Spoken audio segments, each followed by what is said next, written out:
In the frozen hell of Ukraine, the Battle of Korsun-Cherkassy became a deadly trap for over 50,000 German troops surrounded by overwhelming Soviet forces.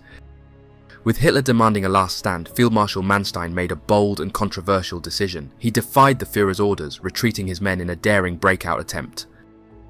This was no ordinary withdrawal, it was a brutal clash of wills, where German and Soviet forces engaged in ferocious combat amidst the bitter cold. Join us as we uncover the harrowing story of survival, sacrifice and strategy that defined one of the bloodiest battles of the Eastern Front.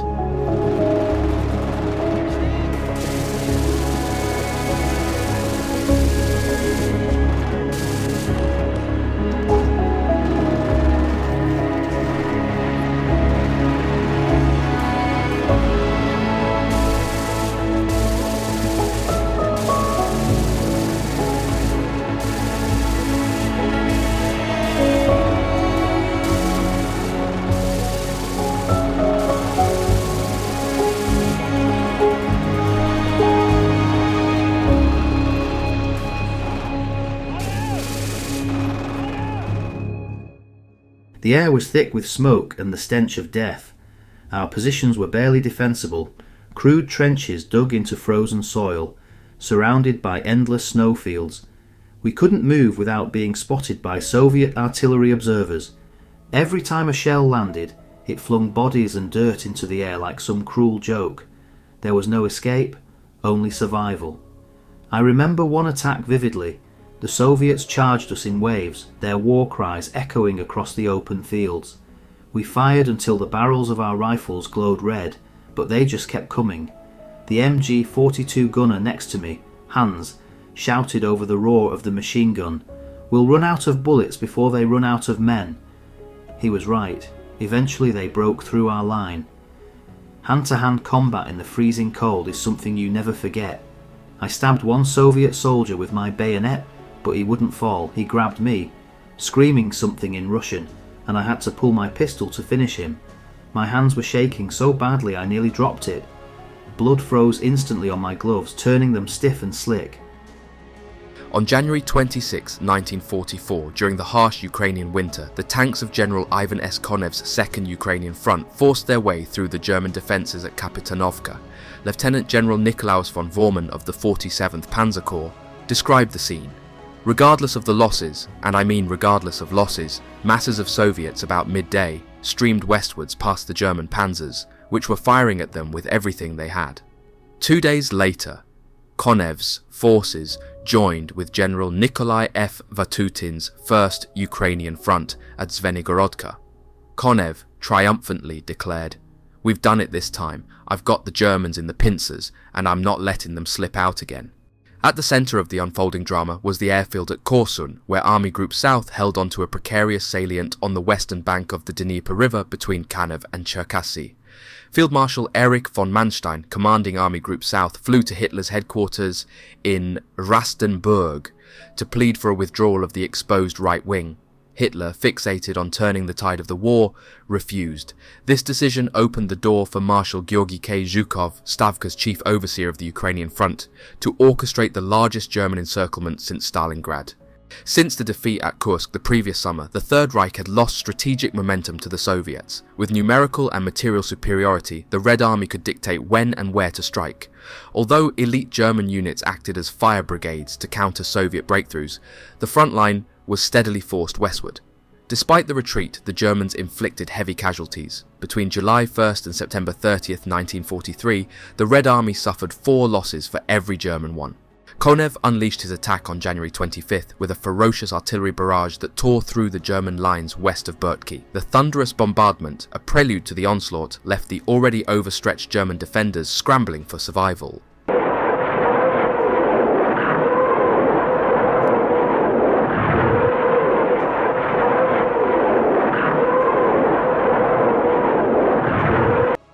Blanketed in fog that rendered air support useless, the Germans could do little but brace themselves. The weather proved merciless, with unseasonable warming turning roads into a quagmire of mud, only for freezing temperatures to later coat the landscape in a slick layer of ice, compounding the chaos. The assault began with 7 Soviet rifle divisions, accompanied by waves of tanks slamming into the thinly held positions of the 389th Infantry Division. At the critical junction between the 11th Corps and the 47th Panzer Corps, 1,500 German soldiers faced annihilation as they were overwhelmed by sheer numbers and relentless firepower. Capitalizing on the breakthrough, the Soviet 20th and 29th Tank Corps of Colonel General Pavel A. Rotmistrov's 5th Guards Tank Army charged towards Zvenygorodka through Kapitanovka. In a desperate bid to stem the tide, Lieutenant General von Bormann counterattacked from the south with the battered remnants of the 11th and 14th Panzer Divisions. The clash around Kapitanovka erupted into chaos, with tanks churning up frozen earth and infantry engaging in brutal, close-quarters combat amid the smoke and screams of battle. For a brief moment, von Bormann's forces managed to sever the Soviet advance, but Rotmistrov's relentless drive saw reinforcements from the 18th Tank Corps and 5th Cavalry Guard Corps reopen the corridor, crushing German hopes of containment. The following day, Vatutin launched his own assault, bringing the 6th Tank Army into the fray. The main thrust southeast from Tinovka against General Hans Valentin Huber's 7th Corps of the 1st Panzer Army struggled in the face of determined German resistance. Yet, it was a secondary strike at Koshevato that delivered a decisive blow, shattering the fragile connection between the 198th and 88th Infantry Divisions. A wedge was driven deep into the German lines, splitting 7th Corps in the west from 42nd Corps in the northeast. In brutal combat, the 2 Ukrainian fronts completed the encirclement at Zvenygorodka on January 28th, trapping 2 German corps in a deadly vice. In the northwest, Lieutenant General Theo Helmut Lieb's 42nd Corps, part of the 1st Panzer Army, was comprised of Corps Detachment B, remnants of the 112th, 255th and 332nd Infantry Divisions, and the 88th Infantry Division. The southeast of the oblong pocket was defended by General Wilhelm Stemmermann's 11th Corps, under General Otto Wöhler's 8th Army. 11th Corps included the 5th SS Panzer Division, the SS Assault Brigade Wallonian, and the 57th, 72nd and 389th Infantry Divisions. Scattered among the 2 corps were artillery batteries, assault guns and infantry units. In total, 59,000 men, including 5,000 Hiwis, Russian and Ukrainian auxiliaries, were trapped. General Stemmermann was given command of the encircled force, now known as Group Stemmermann. The outlook was grim. Many divisions were severely understrength and deemed unfit for offensive action. The Germans had only 40 operational tanks and self-propelled guns, as well as a dire shortage of anti-tank weapons. Recognizing the precarious situation, Stemmermann stockpiled what supplies he could, utilizing local horse-drawn sledges, panjers, to distribute rations and ammunition from the few Ju-52 transport planes that managed to land at Korsun on January 29th. Despite adverse weather and constant Soviet flak and fighter attacks, 8th Air Corps continued to provide critical supply drops and evacuate the wounded. Marshal Zhukov, convinced that the pocket held more German troops than it did, opted to prioritize its destruction over advancing toward the southern Bug River. He ordered both Ukrainian fronts to hammer the encircled Germans. Stemmermann countered by shifting forces to the southwest, attempting to prevent the Soviets from widening their penetration corridor. Corps Detachment B reinforced the beleaguered 88th Infantry Division along the Roz River. Intense fighting erupted in towns like Stebliv, Olshana, Selizhche and Kvitki. At Olshana, a replacement battalion and rear service units found themselves under attack until 4 assault guns from SS Viking arrived, driving the Soviets back in fierce night combat. However, these small victories were overshadowed by Soviet gains on the northern perimeter, where the 27th Army advanced into territory abandoned by Corps Detachment B. Meanwhile, Lieutenant General von Bormann concentrated his armour closer to the pocket's western edge. From February 1st onward, 47th Panzer Corps launched repeated efforts to cross the Spolka River and seal the gap. At Iskrin, the 11th Panzer Division captured a vital bridge, but disaster struck when it collapsed under the weight of a 2nd Panther tank. Engineers worked frantically to repair the structure as Soviet counterattacks intensified. The timely arrival of the 3rd Panzer Division bolstered the defence, holding the right flank against Rotmistrov's 49th Rifle Corps and 29th Tank Corps in a grueling series of engagements.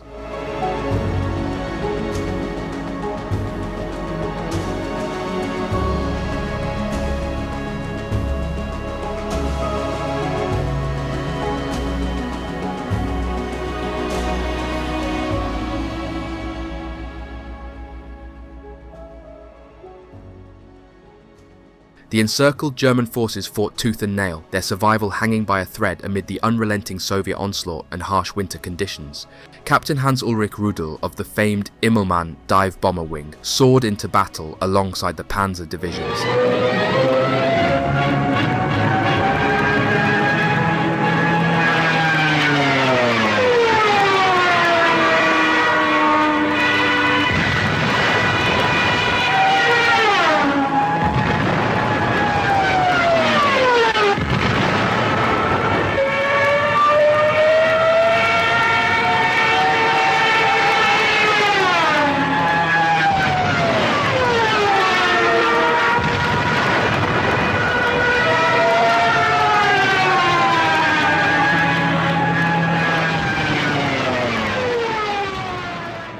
Adding aerial ferocity to the German counter-offensive. West of Nowomir-Horod, Rudel's cannon-armed Stuka engaged a formation of Soviet IL-2 Sturmovix, heavily armoured aircraft nicknamed Iron Gustav by German forces.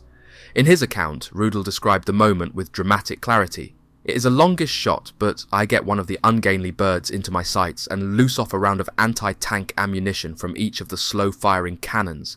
The Gustav becomes a ball of flame and disintegrates into a rain of fiery particles. Rudel evaded Soviet fighters until German air cover forced them to retreat, demonstrating the lethal synergy between air and ground forces.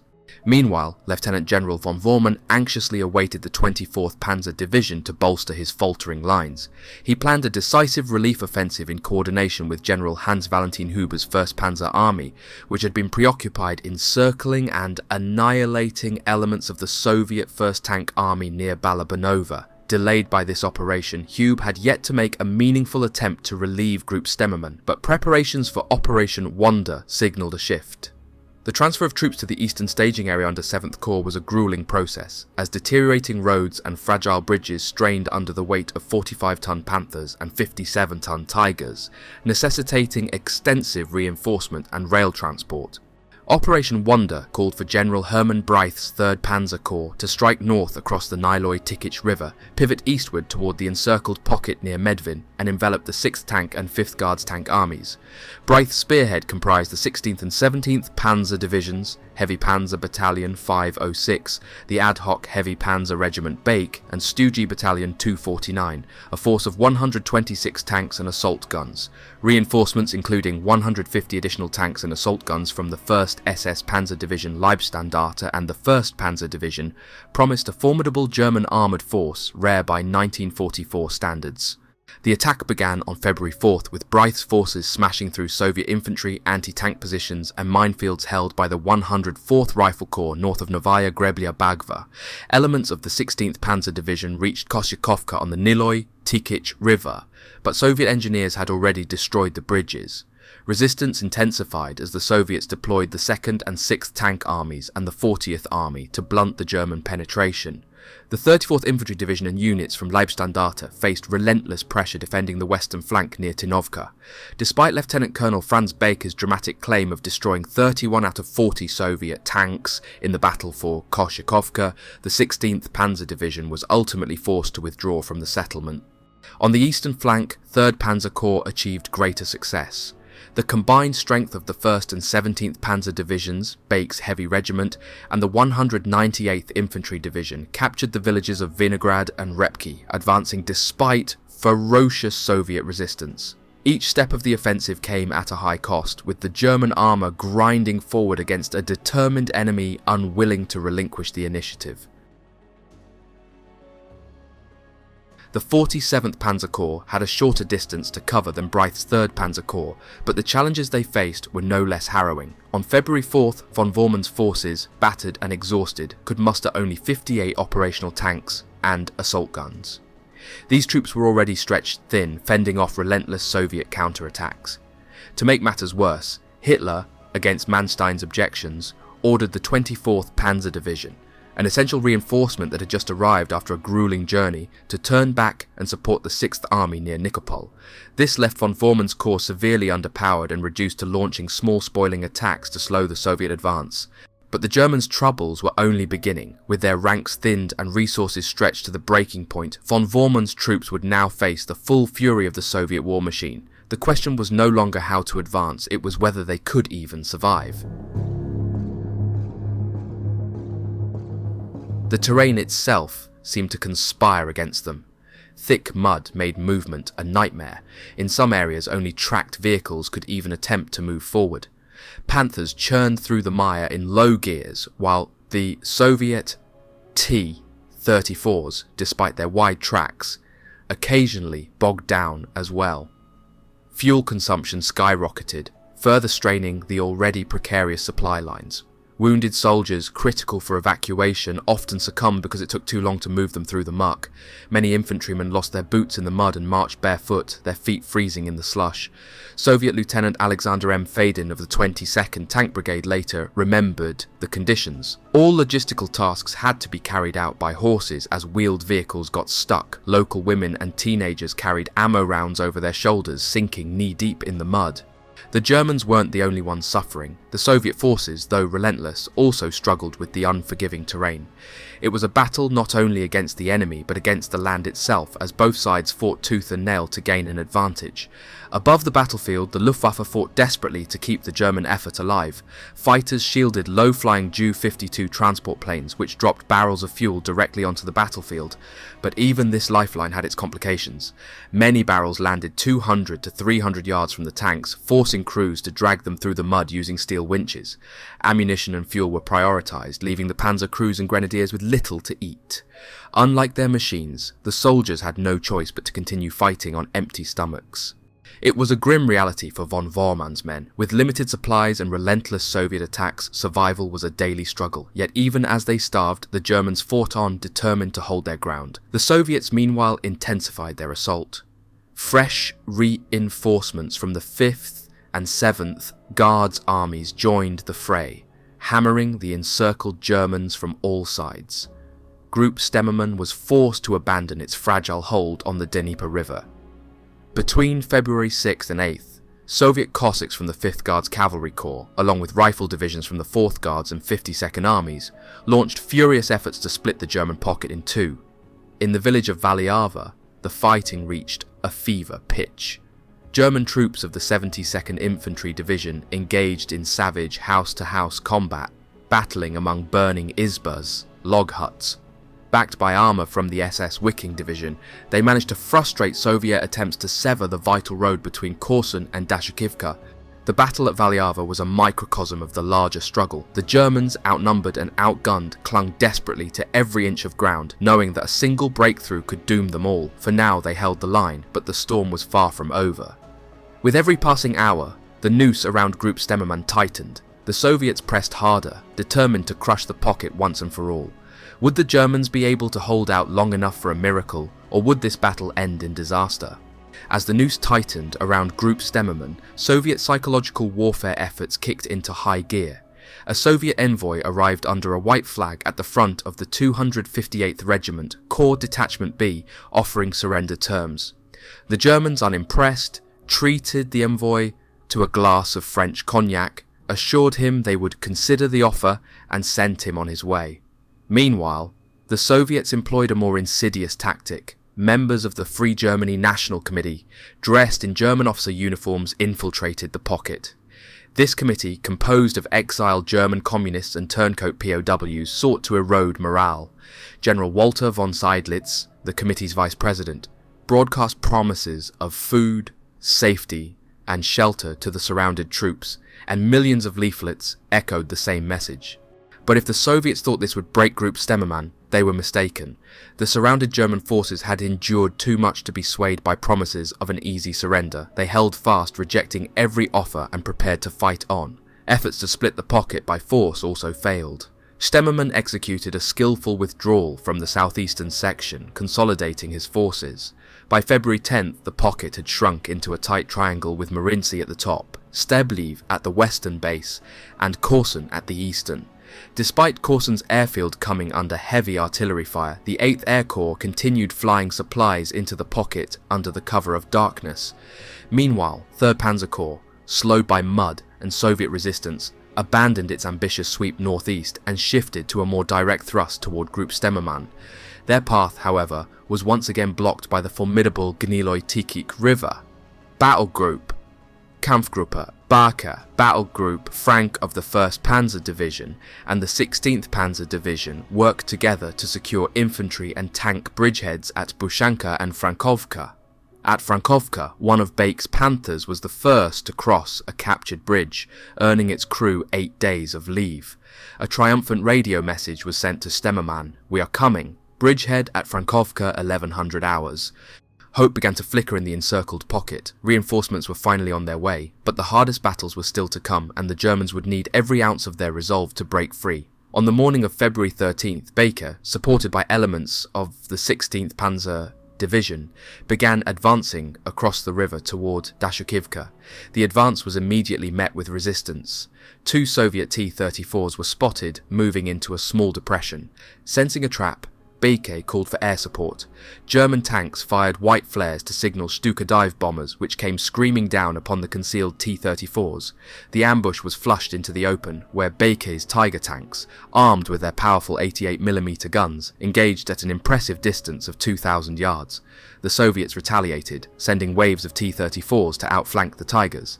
But these too were met with devastating fire from Baker's Panther Battalion and the Panthers of the 16th Panzer Division.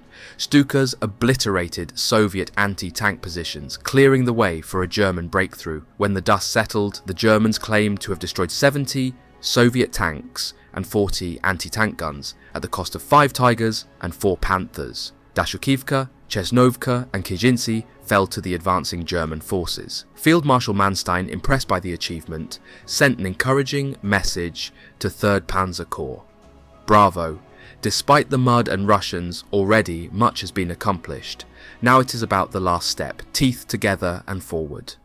The Germans had clawed their way closer to Group Stemmermann, but this was no time for celebration. The final push to relieve the encircled troops loomed ahead, and every soldier knew it would take everything they had to succeed. The fate of tens of thousands of men hung in the balance.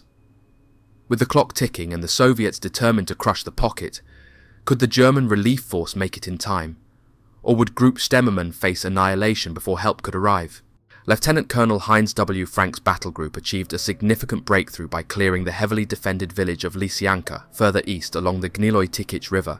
Supported by the ever-reliable Stuka dive bombers, Frank's Panthers and Grenadiers established a bridgehead over a ford to the northern side. However, large elements of Frank's parent unit, the 1st Panzer Division, remained bogged down in the mud south of Lysianka, unable to join the fight. To the north, Liebstein-Darte, along with the remainder of the 16th Panzer Division and the entire 17th Panzer Division, defended the northern flank of the 3rd Panzer Corps. Simultaneously, the 198th and 34th Infantry Divisions fought bitter engagements against the Soviet 40th Army near Vinograd and Tinovka. The German forces were stretched thin across multiple fronts, battling not only relentless Soviet resistance, but also the unforgiving terrain. Every small advance came at a tremendous cost, both to men and machines.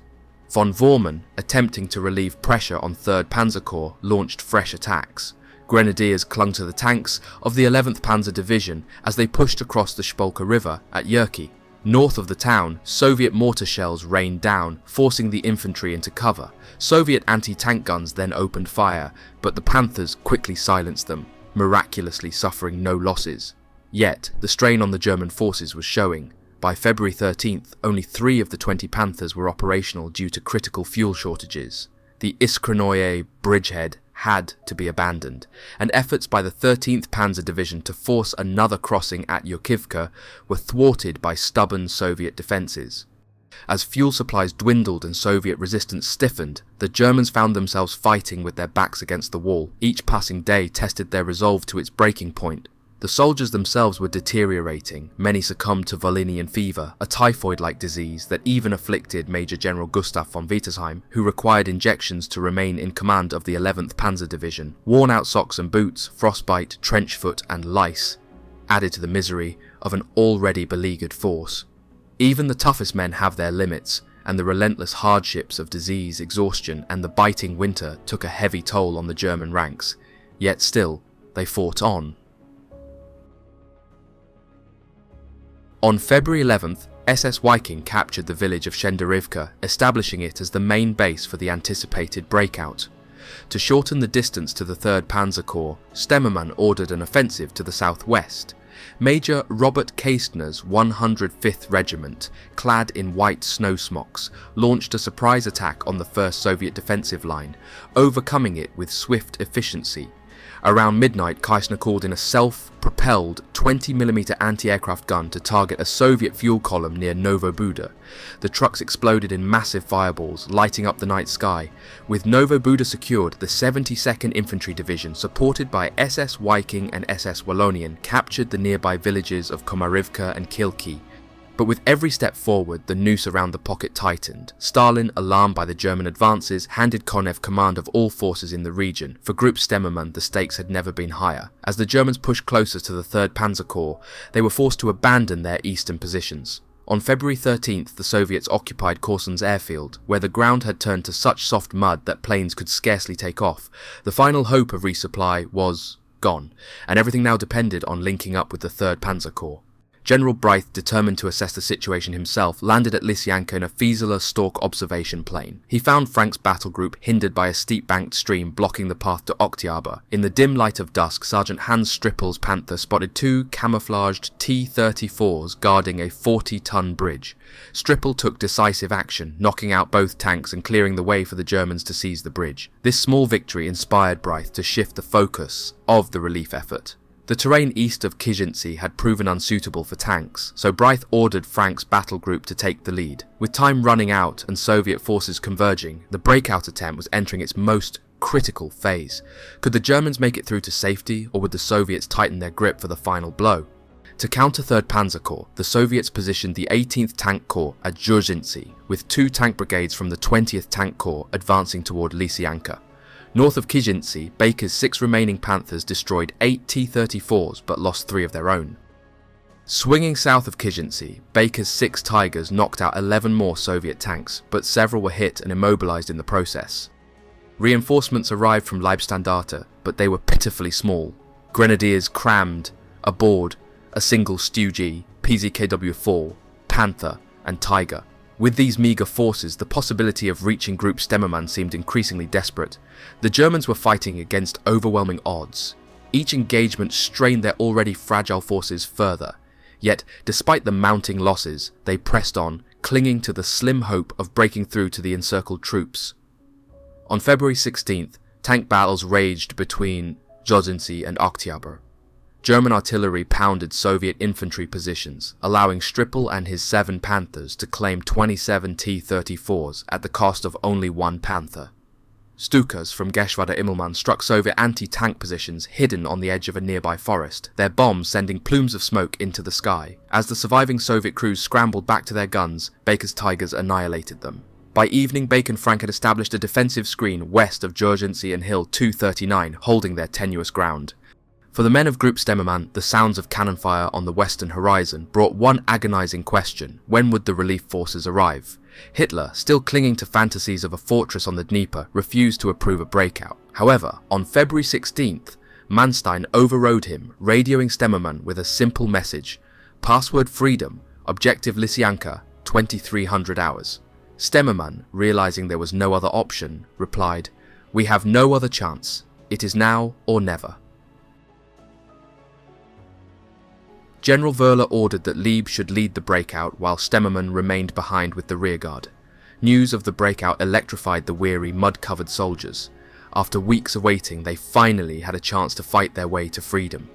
For these men, hope was reborn.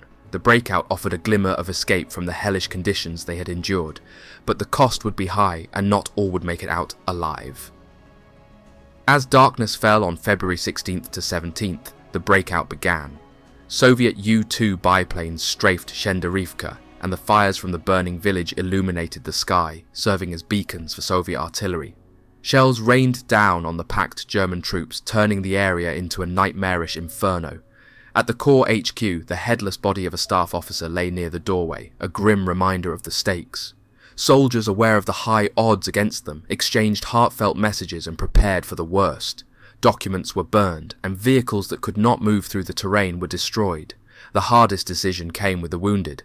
1,450 critically injured soldiers, along with voluntary medical staff, had to be left behind at the provisional hospital in Shenderivka. The rest, loaded onto carts and sledges, would join the column. Stemmen issued a final order. Violations of international law may under no circumstances occur, or else enemy acts of cruelty against the wounded are to be expected. This was no ordinary retreat. It was an exodus through fire and blood. Every step forward came at the cost of lives left behind, the wounded entrusted to mercy that might never come. The only route out led through Shenderivka, but disaster struck when the sole bridge collapsed under the weight of a tank. Engineers scrambled to repair it, creating a bottleneck that became a Soviet killing field. Soviet rocket artillery, the dreaded Stalin's organs, unleashed a torrent of fire on the chaotic scene. Gasoline trucks exploded into blazing infernos. Major Leon de Grelle of the SS Wallonian later described the chaos. The Stalin's organs were inundating this flood of every sort of vehicle with rockets. Gasoline trucks were burning. Horses struck down in the snow sounded their death rattles amid fearful convulsions. Near them, clusters of soldiers hit by machine gun fire were coughing, flat on their bellies or lying on their backs. Some still tried to crawl. The breakout was underway, but at a horrific cost. Soviet artillery and machine guns turned the narrow escape route into a scene of utter carnage. The Germans knew they had to move quickly, or they too would be consumed by the chaos. Would the remnants of Group Stemmermann reach 3rd Panzer Corps, or would this breakout end in annihilation? The final chapter of this desperate struggle was about to unfold. Only 4 to 5 miles now separated Bryth's spearheads from Group Stemmermann. Leading the way for the 72nd Infantry Division was Keissner's regiment, heavily burdened with ammunition and supplies as they departed from Kilkee at 11 p.m. on February 16th. The night was pitch black, the sky moonless, with freezing winds cutting through the snow-covered gullies and icy hills. Silence was imperative. Fires, smoking, and even speaking were strictly forbidden to avoid detection. Keissner's men once again achieved the element of surprise, dispatching the 1st Soviet defensive belt with brutal close-quarters combat. Using knives, entrenching tools, and rifle butts, they silenced the Soviet soldiers before they could organize a response. As they advanced, reconnaissance teams spotted T-34 tanks guarding the road south of Dzержinci. Using the terrain to their advantage, the regiment manoeuvred past the Soviet armour undetected and reached the 2nd defensive belt. Here, Soviet troops in foxholes were caught unaware, many killed before they could rise. A few shots rang out, alerting the Soviet tanks, which switched on their searchlights and exposed the following battalions of the 72nd Infantry Division. Keissner's men slipped away into the darkness, their hearts leaping when they encountered more tanks ahead. But relief turned to joy as they saw the German crosses painted on the vehicles. They had reached the 3rd Panzer Corps. For Keissner's regiment, salvation was finally at hand. Against all odds, they had pierced through the Soviet defences to join the relief forces, but for the majority of Group Stemmermann, the nightmare was far from over. On the breakout's northern and southern flanks, Corps Detachment B and SS Viking mirrored the 72nd's efforts. Lead battalions managed to catch the Soviets off guard and slip through the tank screen. However, the bulk of Group Stemmermann, lacking adequate anti-tank weapons, was funneled south toward the Dzержinci-Parchapinci road. Here, Soviet artillery, mortars, anti-tank guns, and machine guns unleashed a ferocious barrage on the exposed German columns.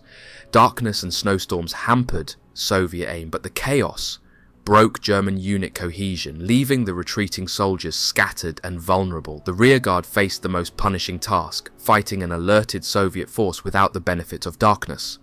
The 88th Infantry Division held its position on the northern corner of the pocket until 5:15 a.m, while the 57th Infantry Division abandoned Komarivka an hour later. Around this time, General Lieb, leading the last infantry column out of Kilkee, rode westward into the storm. Mounted on his gelding and wearing his tall white fur cap, Lieb cut a striking figure as he led his men into the blizzard. At Novo Buda, Walloon platoons disengaged one by one, the last holding out until 10 a.m. Meanwhile, at Shenderivka's eastern edge, the last tanks of Group Stemmermann fought to the death against Soviet T-34s and the formidable Joseph Stalin 2 tanks. Major Leon de Grelle, commander of the Walloons, described the scene. They ploughed up the snow with their treads as they departed through the tangle of the retreating army. Not one returned. Stemmermann himself met his end near Poczapinci when his half-track was struck by an anti-tank round. The breakout came at a horrific cost. For many there was no escape, only death or capture. The sacrifice of men like Stemmermann and the rearguard bought precious time for others to reach safety, but the suffering was far from over. The retreating Germans' scorched earth tactics and inflamed Soviet hatred. Soviet tankers took grim vengeance on wounded German soldiers, crushing them and their Panzer wagons beneath their tracks. Soviet soldiers reported finding German wounded shot in the back of the head. Their ambulance vans set ablaze with the dead inside. These actions, though brutal, were seen by some as a grim response to the horrors inflicted by the retreating Germans. Amid the chaos, moments of heroism emerged. West of Poczapinci, Corporal Fritz Hamann and his staff sergeant from Panzerjäger Battalion 389 crawled up a slope to a line of Soviet tanks. The enemy, preoccupied with firing downhill at German columns, failed to notice the two men armed with 3 Panzerfausts each. One by one, Hamann and his comrade knocked out 5 T-34s, the explosions of fire and smoke masking their escape. The remaining tanks fled, clearing a path to the beechwood southwest of Poczapinci. In the face of overwhelming odds, acts of courage and determination still shone through. Hamann's bravery was a small but vital triumph in an otherwise grim and desperate retreat. As the remnants of Group Stemmermann pushed westward, the question remained, how many would survive to tell the tale of this brutal breakout? The final chapter of this harrowing ordeal was about to unfold. Although defended by Soviet machine gun positions, the beechwoods near the Niloy-Tikich River offered a critical reprieve for the Germans. The terrain provided shelter from Soviet tanks and gave groups of Germans a fighting chance to break through to Lysyanka. Among those who made it were Major Leon de Grelle and his Walloon troops. Having survived tank fire and terrifying Cossack cavalry charges, the Walloons took up defensive positions in the woods south of Hill 239. They were soon joined by thousands of stragglers, including Ukrainian civilians desperate to flee Soviet reprisals. On February 18th, the 632 surviving Walloons finally reached an outpost of the 1st Panzer Division. For the Walloons and others who reached safety, their ordeal was far from over, but their escape marked a glimmer of hope amidst the unrelenting chaos. For countless others, however, the peril of the breakout continued. Most of the Germans, including Hamann's Panzerjägers, skirted the woods and found themselves along the icy banks of the Gniloy-Tikich. The 72nd Infantry Division arrived first at the river. Although it was only 20–30 yards wide, the water was swift, 30 feet deep and bordered by steep, treacherous banks. At dawn, a Soviet tank appeared, shelling German supply vehicles before driving into a gully and immobilizing itself. Throughout the day, and into the night, intermingled units from Corps Detachment B and SS Viking reached the river's edge, only to find it nearly impossible to cross. Makeshift attempts to build a bridge using panges, shrubs, and small trees failed as the current swept them away. Soviet artillery added to the misery, blasting the masses of soldiers crowded on the eastern bank. As the chaos escalated, more Soviet T-34s rumbled closer. Some soldiers, in desperation, attempted to swim across the icy river, but weak from exhaustion and exposure, hundreds were pulled under by the swirling waters. General Lieb, riding his horse, urged it into the freezing current. While the general survived and reached the far bank, his exhausted horse drowned beneath him. At the river, chaos turned to tragedy. For many, the swift icy waters of the Gniloy-Tikich became the final obstacle they could not overcome. Those who survived did so through sheer determination and a stroke of luck. Corporal Fritz Hamann also attempted to cross, finding a stretch of river where the ice extended nearly to the middle. Crawling on his stomach, the ice cracked beneath him, and he plunged into the frigid water. Clinging to ice floes, he drifted downstream for half an hour before grabbing the butt of a carbine held out by a comrade on the opposite bank. Behind him, his staff sergeant succumbed to the current, swept away by the freezing torrent.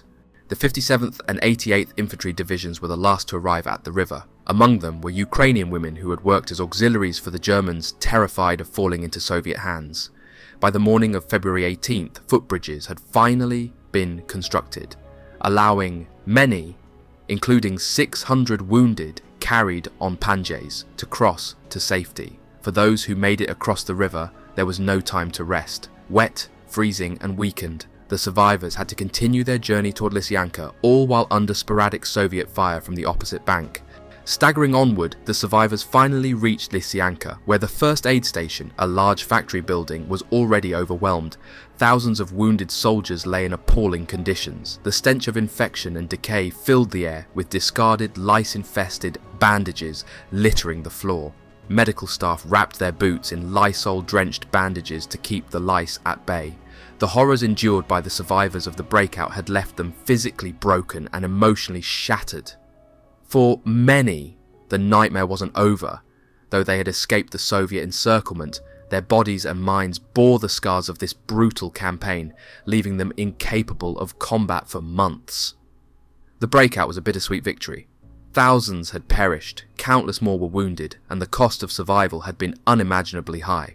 But for the men who made it out, their journey became a testament to the unyielding human spirit in the face of impossible odds. On the night of February 18th to 19th, Lieutenant Alexander Fadin's gallantry at Dashukivka earned him a recommendation for the Golden Star of the Hero of the Soviet Union. Commanding a lone T-34, Fadin unleashed havoc on German forces, suppressing machine gun positions, crushing a Naval-Werfer rocket launcher, and enabling Soviet infantry to recapture the village. From behind a hut at the village's northern edge, Fadin's T-34 wreaked further destruction, setting a German vehicle column ablaze, eliminating a group of officers observing him through binoculars, and taking out 2 Mark IV tanks attempting to flank him. His exploits didn't stop there. Fadin even downed a German reconnaissance plane and fired on counter-attacking infantry with his tank's machine gun and fragmentation rounds. The pinnacle of his daring came when he destroyed a Tiger tank at a range of just 150 yards. Flames slowly engulfed the Tiger, Fadin recalled. 1 crewman was hanging dead from the turret, but Fadin's luck ran out. His T-34 took 2 direct hits from an assault gun, killing his loader and wrecking the turret. As he jumped clear, the tank was struck by another round. Fadin, dazed but alive, saw his driver trapped in the mangled tank hatch. Under heavy fire, he ran back, freed the bleeding man, and carried him to safety on his shoulders. For the Germans, the ordeal was reaching its final, grim conclusion. By February 19th, 3rd Panzer Corps withdrew from Lysyanka. Out of the 59,000 men encircled at the start of the battle, 28,000 soldiers and 1,000 Hiwis escaped unscathed. 11,000 wounded had been evacuated by air earlier, or carried out during the breakout. Yet the cost was staggering. 19,000 Germans were either killed or captured, along with the loss of 313 guns and howitzers and 50 tanks. Across the wider battlefield, 1st Panzer Army and 8th Army suffered an additional 10,000 casualties, most of them wounded, and lost 240 tanks and assault guns. Notably, only a third of these vehicles were destroyed in combat. The rest broke down and could not be recovered. The Germans had escaped annihilation, but the victory came at a catastrophic cost. Korsun marked another nail in the coffin of their Eastern Front campaign. For decades, Soviet losses from the Korsun battle remained a carefully guarded secret. However, after the fall of the Soviet Union, archival records revealed the extent of the price paid for victory. The 1st and 2nd Ukrainian fronts suffered 80,000 casualties, with 24,000 killed or missing. Tank and assault gun losses were even more staggering, 850 vehicles destroyed during the fighting. Despite these massive losses, Moscow celebrated the victory with pride. On February 18th, 224 guns fired a 20-shot salute to mark the annihilation of the Korsun pocket. Soviet propaganda, ever eager to exaggerate, boasted of twice the actual German casualties and inflated tank losses by 200%. For his role in the victory, Stalin promoted Konev to Marshal of the Soviet Union. To the Soviet leadership, the victory at Korsun was another stepping stone toward total victory over Germany. But the Red Army's relentless offensives came with a terrible price that would haunt them until the end of the war. While the gap between the German 8th Army and 1st Panzer Army was resealed by counter-attacking panzer divisions, the damage had been done. The divisions of Group Stemmermann were shattered, requiring extensive rebuilding and refitting. The Soviets, meanwhile, had broken the German hold on the Dnieper and forced their enemies further west. Korsun was a brutal reminder of the toll war demanded on both sides. The Germans were now firmly on the defensive, and while the Soviets celebrated their sacrifices, continued to mount. In the years to come, the Red Army's high-cost strategy would persist. Before they planted their flag in the ruins of Berlin, another 9 million Soviet soldiers would be killed, wounded, or captured. The Battle of Korsun-Cherkassy was a glimpse into the grim reality of total war, where human endurance and sacrifice were pushed to their limits. It was a battle of survival, of unrelenting determination, and for many, a fight that came at the ultimate cost.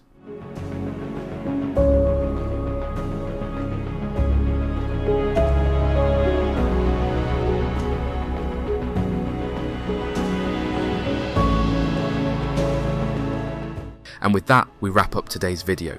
I'm incredibly grateful to have you here until the end. Your support truly means the world to me. A huge shout out to my amazing patrons. If you'd like to support the channel or get access to some exclusive content, the links to my Patreon and Instagram are down below. I hope you learned something new, and as always, I'll see you in the next adventure. Take care and goodbye for now.